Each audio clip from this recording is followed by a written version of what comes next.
A delegation of Federation of Civil Society Focs Manipur drew the attention of officials of Ministry of Home Affairs by submitting a memorandum on Manipur crisis in New Delhi today. Focs has reportedly put forward 5 key discussion points to better understand the current situation in Manipur and where things need to go.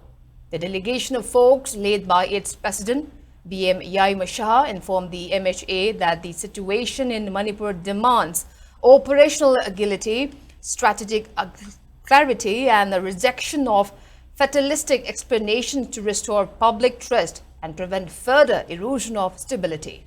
It also demanded the centre to deny the demand of Kuki-Zo communities for a separate administration in the form of union territory by emphasizing on the distinct historic and indivisible identity of Manipur as princely state that predates India's independence. Focs said this reasoning will provide a deeper emotional and political validation for the Meiteis.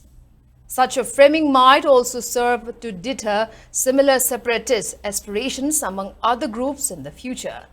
The delegation of Focs held a meeting with MHA advisor to Northeast, A.K. Mishra, Joint Director IB Rajesh Kambal, along with other IB officers. The meeting started from 2 p.m. and continued till the 4:45 p.m. today.